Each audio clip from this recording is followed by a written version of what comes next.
développements en cours et ce qu'ils signifient pour l'avenir de l'Afrique.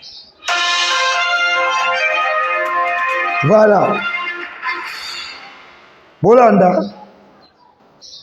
Qui se prépare à devenir une très grande puissance africaine, c'est la République démocratique du Congo, du président Tshisekedi, qui essaie de régler son problème avec le Rwanda, puisque comme vous avez pu le voir, je pense, le Rwanda occupe et pille, il n'y a pas d'autre terme, la République démocratique du Congo depuis le départ de Mobutu, donc Kabila père puis Kabila fils, suite à un accord qui avait été passé à l'époque.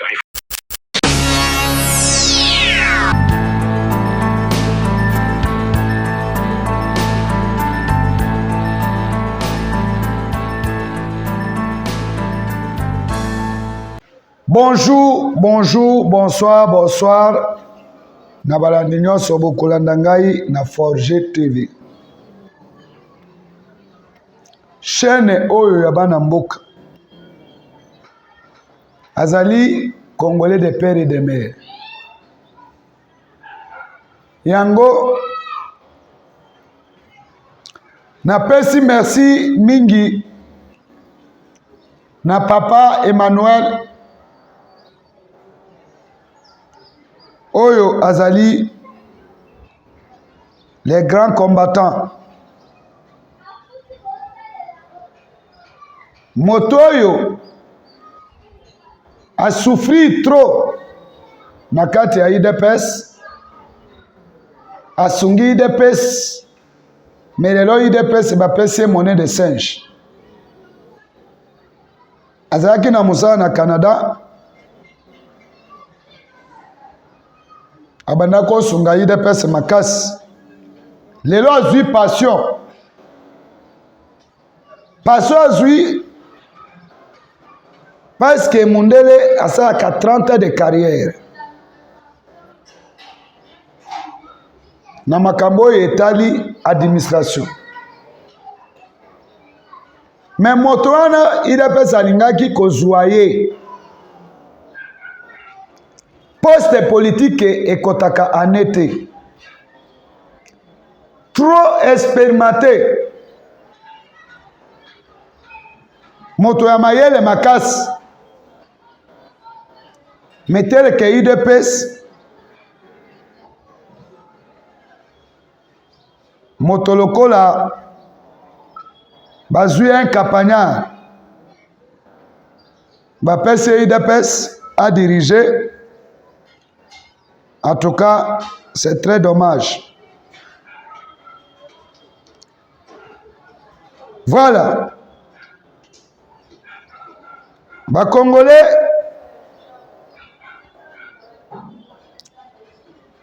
lelo sujet na biso oyo tozoya kopartager na poko ya lelo ezali Éternel Dieu d'Israël, dévoiler les secrets de l'Occident.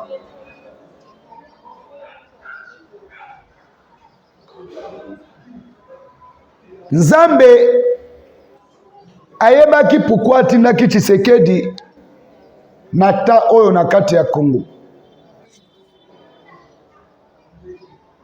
Na mikili ya Congo na minito tozali Tshisekedi a bloqué Mundele.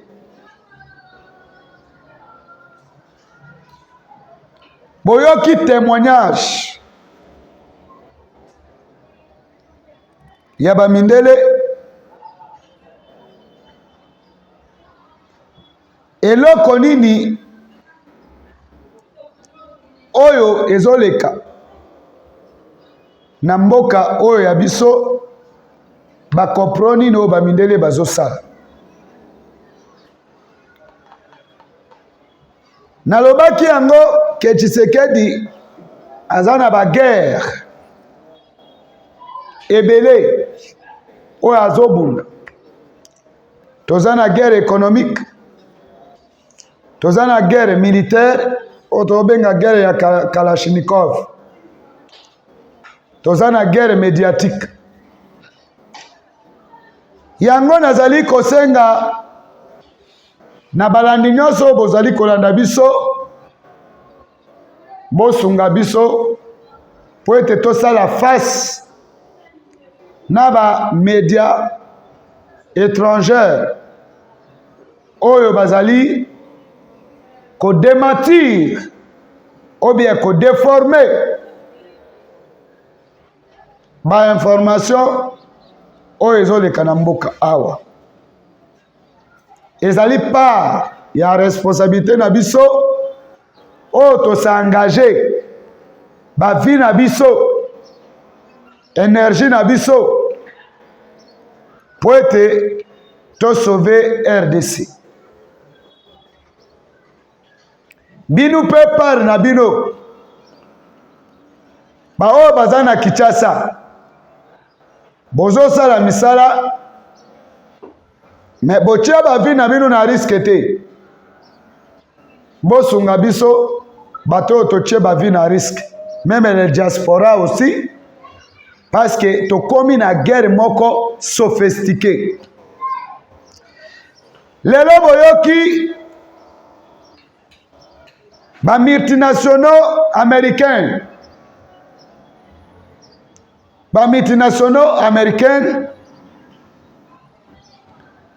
boyoki et révélation oyebimi Bill Gates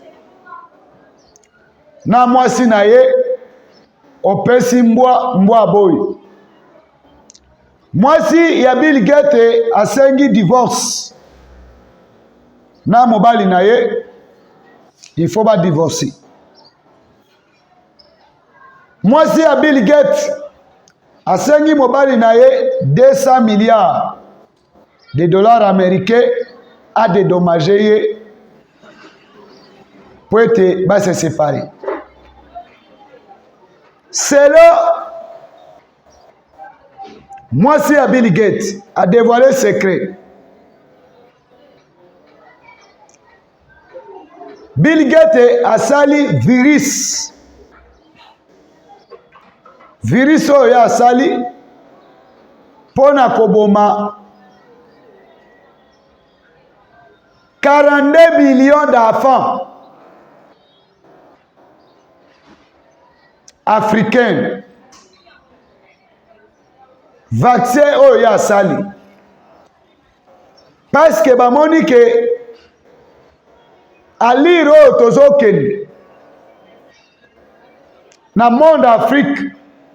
Boya nanga bien na déclaration wana ou bien na information mwasi ya Bill Gates apesi ba ciblé 10 pays africains. Ya liboso RDC, ya mibale Burkina Faso, ya misatu Mali, 4e Niger, 5e pays Angola, 6e pays ezali Tanzanie, 8e pays ezali Zimbabwe, 9e pays ezali Burundi, 10e pays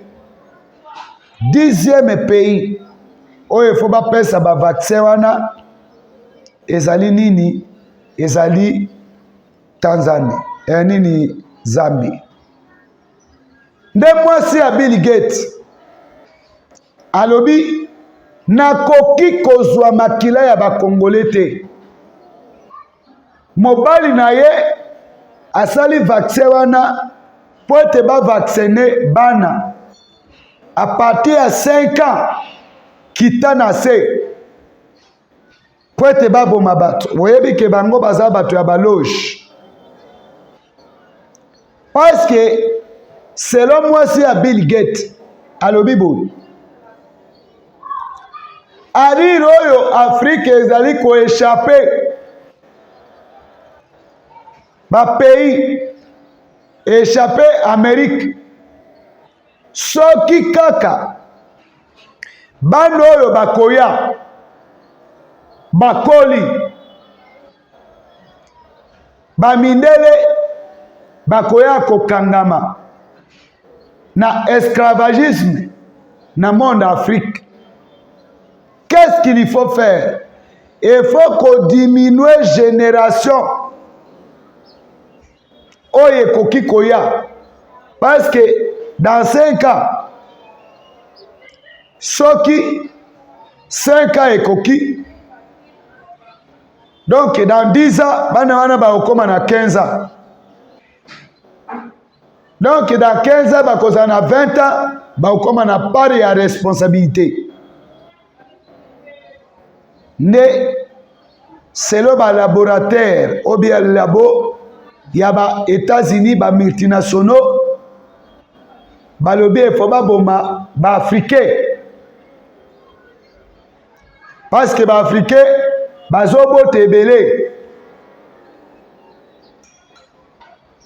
Ne moi si Bill Gates a dévoilé secret. Na ko dévoilé secret, a dévoilé secret, a sengi divorce na mobile na ye. Il faut ba kabwan. Il faut mobile na ye a dédommager ye.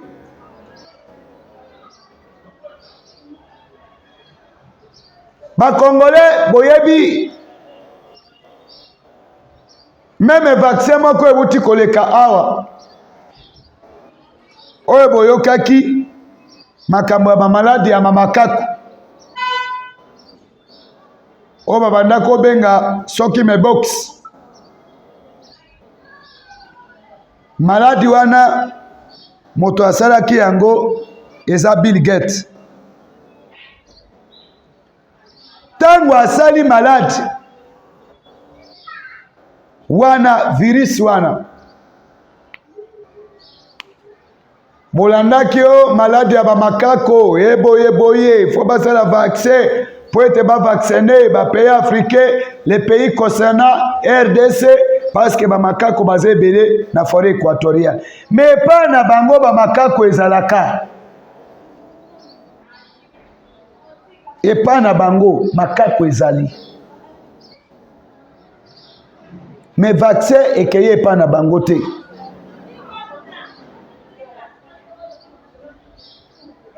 Nyonso oyo bomoni meme guerre ya Est ezali guerre na loba yango ezalaki mission ya ba-américain.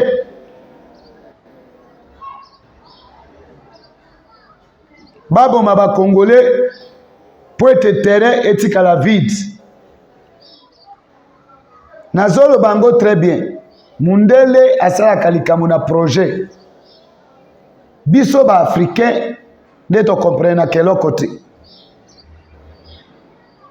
Ndambo ya ba africain ne ba comprendre mayele ya mundele. Mais ebele ya ba africain nanu ba komi na philosophie wana te, pe ba komi na niveau ya ko comprendre l'homme blanc te.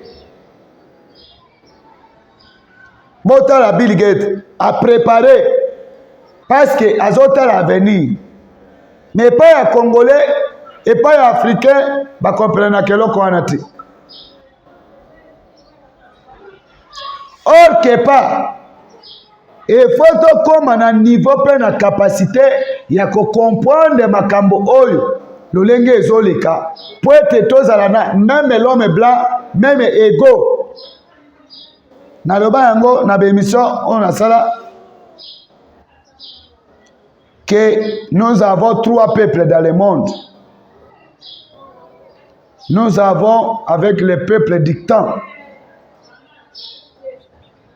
les peuples qui viennent d'imposer peuple moussous. Le mot dictateur vient là-bas. Nous avons peuple insoumis. Peuple oyo ato yebise likambo akondimayo te. C'est-à-dire bazanga kabotos. Ezali peuple asiatique Moyen-Orient. Le peuple dictat, c'est le peuple occidental. Europe, Amérique. Parce que les lois en Amérique, ce sont des Européens. Majorité américains, ce sont des Européens. Et les Africains colonisés. Mais le peuple est soumis. Donc, bango et pana bango, la soumission boyo kaka, ça dit peuple moko aza mouton, c'est peuple africain. Le peuple dictat vient de dicter.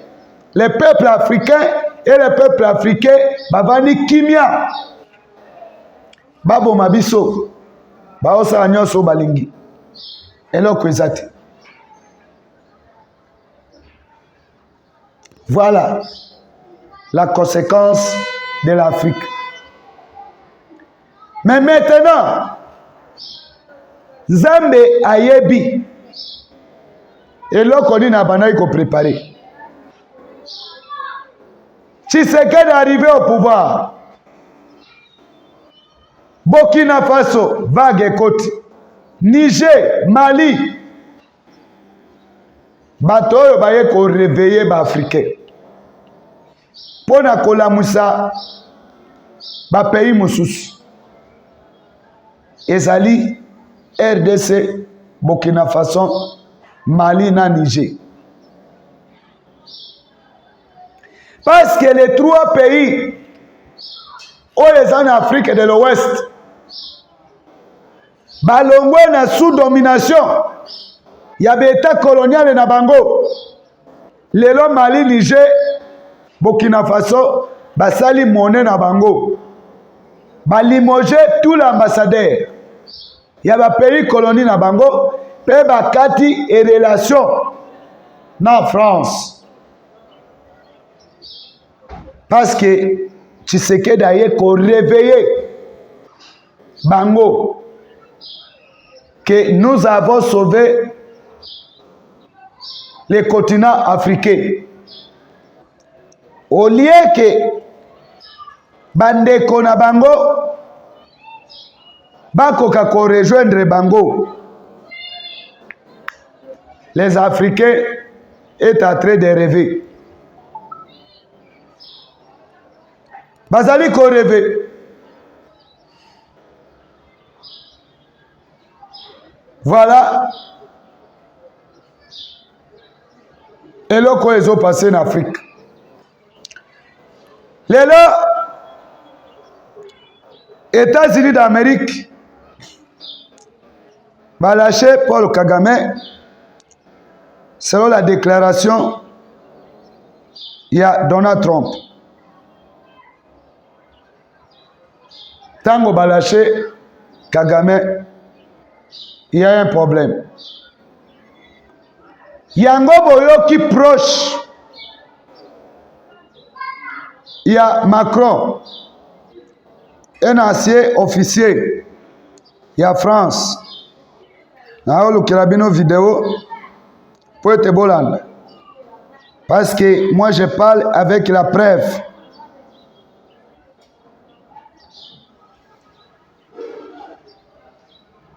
Parce que les Congolais, il faut comprendre le temps où Tshisekedi aye na Congo. Félix aye ko sauver Mboka. Bobo ya yete azana mission ya Nzambe. Bokolanda déclaration ya proche Emmanuel Macron. Nazali koluka yango po ete nachela bino yango boyoka.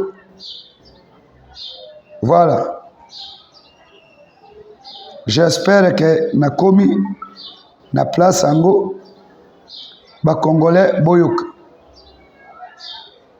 Critique audacieuse d'Alain Juillet, le régime de Kagame s'effondre alors que le leadership de Tshisekedi émerge en RDC. Bon, je pense que Tshisekedi est en train de gagner.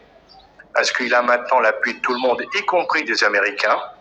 C'est très important. Les Américains ont lâché Kagame, parce qu'effectivement, ils disent que ça ne peut pas continuer comme ça.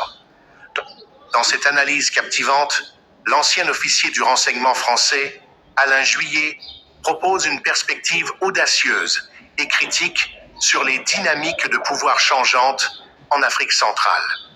En se concentrant sur l'implication agressive du Rwanda sous la présidence de Kagame dans la République démocratique du Congo, RDC, Juillet soutient que la fin du régime de Kagame est proche. Il met en lumière les manœuvres politiques, les interventions militaires et l'exploitation des ressources riches du Congo, tout en questionnant l'avenir du Rwanda, de la RDC et du continent africain en général. À mesure que le leadership de Tshisekedi prend de l'ampleur, les analyses de Juillet remettent en cause les récits traditionnels et prédisent un changement transformationnel dans le paysage géopolitique de la région. Regardez cette vidéo pour découvrir les développements en cours et ce qu'ils signifient pour l'avenir de l'Afrique. Voilà. Bolanda. Qui se prépare à devenir une très grande puissance africaine, c'est la République démocratique du Congo, du président Tshisekedi, qui essaie de régler son problème avec le Rwanda, puisque comme vous avez pu le voir, je pense, le Rwanda occupe et pille, il n'y a pas d'autre terme, la République démocratique du Congo depuis le départ de Mobutu, Kabila père puis Kabila fils, suite à un accord qui avait été passé à l'époque, il faut le savoir. Ce qui s'est passé, c'était que quand Kagame a pris le pouvoir au Rwanda, il était aidé par les forces spéciales américaines, bien sûr, puisque c'était les compagnies minières américaines. Le président Kabila, Joseph Kabila, à prendre le pouvoir au Congo. C'est-à-dire qu'après avoir pris le Rwanda, ils ont continué vers Kinshasa pour imposer Kabila. La contrepartie de la mise en place de Kabila, est-ce que de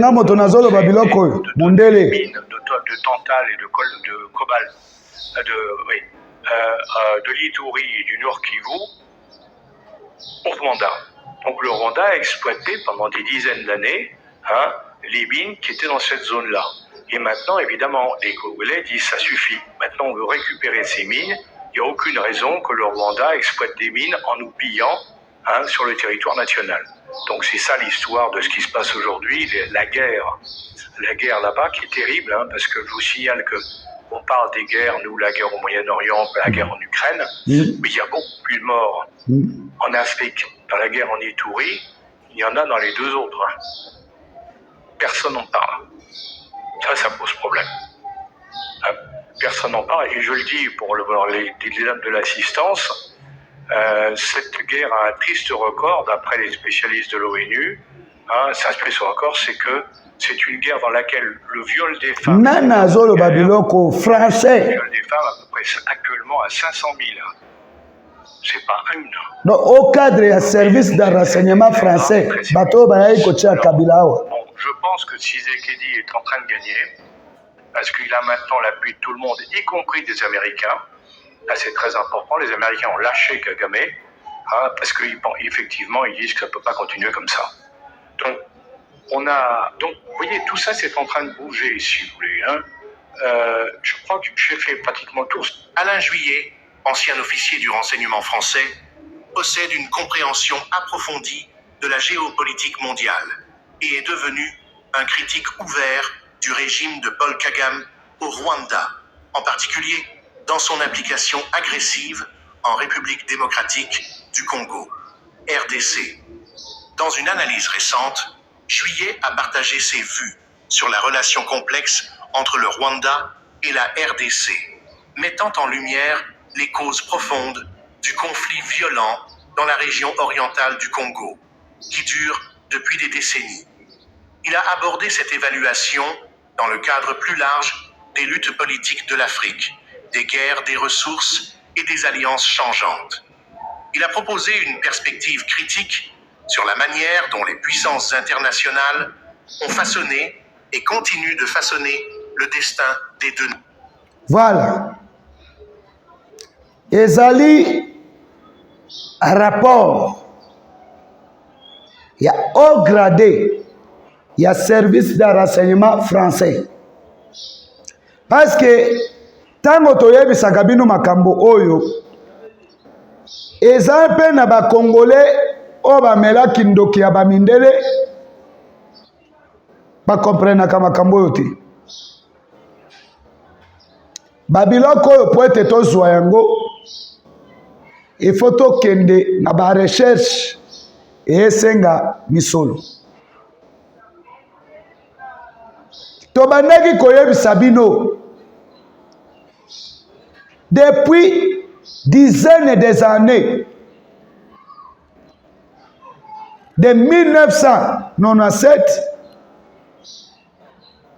à 2018, au Rwanda, nde moto azozwa contrôle ya RDC.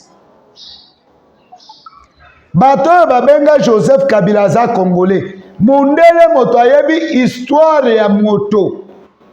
Esika bazuela ye l'homme blanc.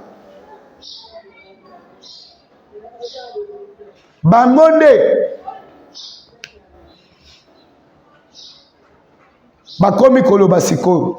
Metango to bandaki koyebisa bino. Obie tango tozwa informer bino que Kabila ce n'est pas un Congolais, Joseph Kabila c'était un Rwandais. Lelo mundela alobi.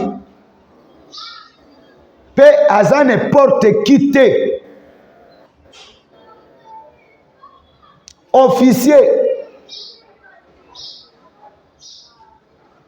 Officier, il y a service de renseignement français. Alobi pe bien. Alobi yango très bien. Vidéo ezalaki mulai. Moyen na tshela bino nyonso ezate. Parce que bitumbo tozobunda na est, mundele moto asala effort ya koelimine ba Congolais nyonso. Nalobaka yango très bien. Moi je ne mâche pas les mots. Na ba territoire nyonso ya est. Nyiragongo, Lubero, Masisi, Rutshuru Centre, Kanyabayongo. Les véritables autochtones congolais azate. Yango wana boyoki tango Pacifique Masunzu lieutenant général tango asali offensive na Kibumba lobi peuple oto banda kokanisa ke ba peuple na be revers o babokola kabanyama tango bayoki lokito ya Masasi bango nyonso bakimi bakoti na Rwanda pe bakangi frontière mais bango bazaki ba Congolais ndenge nini bakei Rwanda pe bakangi frontière. Omoni tango tolobaki lokute ya kana sacer vérité koya na escalier mais suka suka ko triompher. Vérité bimi ba Congolais awa na cesse pe fachi azosala makambo. FARDC wazalendo monter en puissance avec l'idéologie de Fachi Beto. Boyoki Pacifique Masunzu alobi ayebi Rwanda bien, ayebi pe Congo bien. Azo fungula 4 axes de guerre.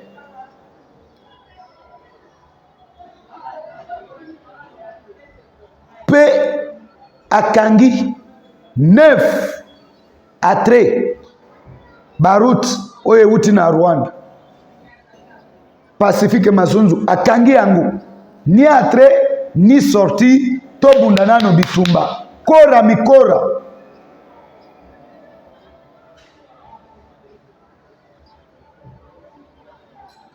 Bomoni gouverneur général ya Nord Kivu produit à RCD Goma akimi kije akimi na bureau na ye akeko se réfugié na MONUSCO parce que amoni ke mupepe ya mabe ezoyela ye. Voilà peuple congolais. Bomoni makambo oyo Kabila trahisseur du Congo ye moto amemela biso ba Rwandais aloba la guerre c'est la longue populaire. Tshisekedi aye koloba bitumbe kozonga esike ebutaki tozokende latuma mesirema.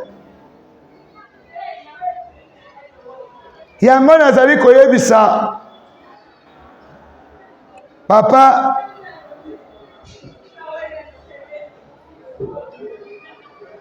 na biso tozo continue kobunda. Toza koloba na Félix Antoine Tshisekedi Tshilombo. Excusez mokonzi. Kanisa bato babunda na papa na yo. Ozwi ba diaspora ebele. Basali atelo komoko te pona kosunga yo.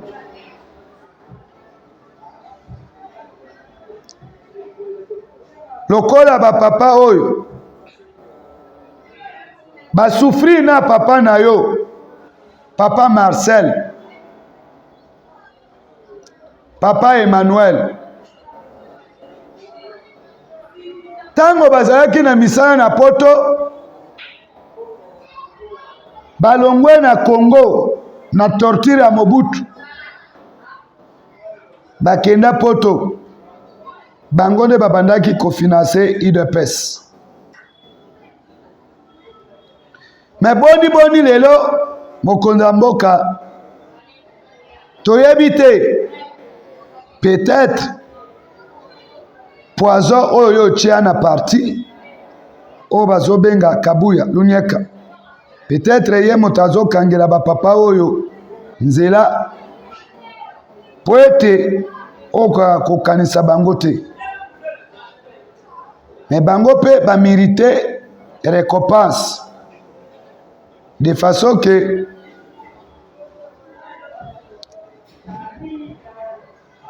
basaela ki parti bato ya mayele oyo yo koki kozwa bango otie bango me ba conseiller oyo bayebi gestion ya Congo malamu.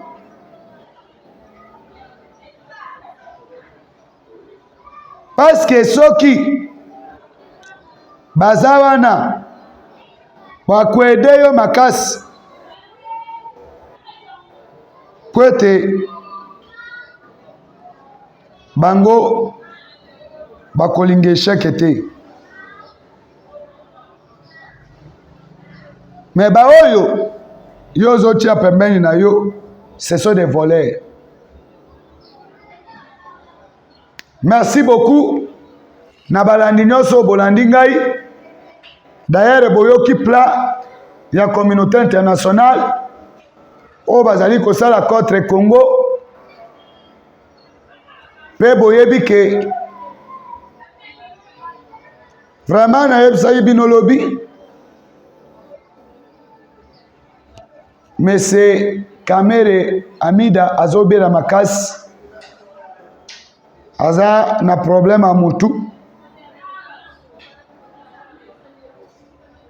Mais bato bazosala compro oyo eza ba Kamere po ete ba détruire RDC.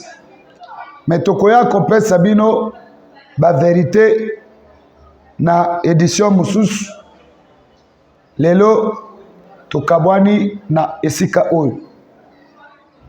Numéro nangai, comme d'habitude, boyebi yango, eza plus 243 84 13 68 561.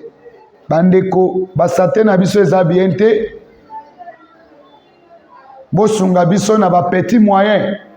Tocheli bino te, mais na oyo mutema na yo ekosepela osunga biso. Sunga ngai d'abord parce que nazo forcer, mais eza lokola eloko moko ekota na makila soki nalobi makambo ya Kongo te nakomona lokola nasali mama na perte. Yango tozali kosenga na bandeko nyonso bosunga biso. Mosala oyo tozosala toyebi te bisika tozokota mabe esa ekotaki makasi, mais tokokufela ekolo. Toza lokola basoda, lokola bawazalendo. Merci beaucoup na wazalendo, merci beaucoup na FARDC. Bon continuer kobondela ekolo parce que toza na mabele mosusu te. Vous les diaspora, ba Congolais de père et de mère, bo ede biso. Ata lolenge ya ko zwa baswe ya santé kaka. Ata bisika tozolala tofuti bandako ya bato eza bien. Pouvoir oyo toza récompensé te. Mais tokobundela Congo, tokobundela pouvoir te. Ata bapesi biso, ata bapesi te. Tozobundela nde RDC. Voilà, merci beaucoup. Numéro nanga yango wana plus 243 84 13 68 561. Benganga na bengayo conseiller ngai. Soki ozana posa ya kotindela nga quelque chose, numéro eza wana, Nzambe akopambola yo. Merci beaucoup.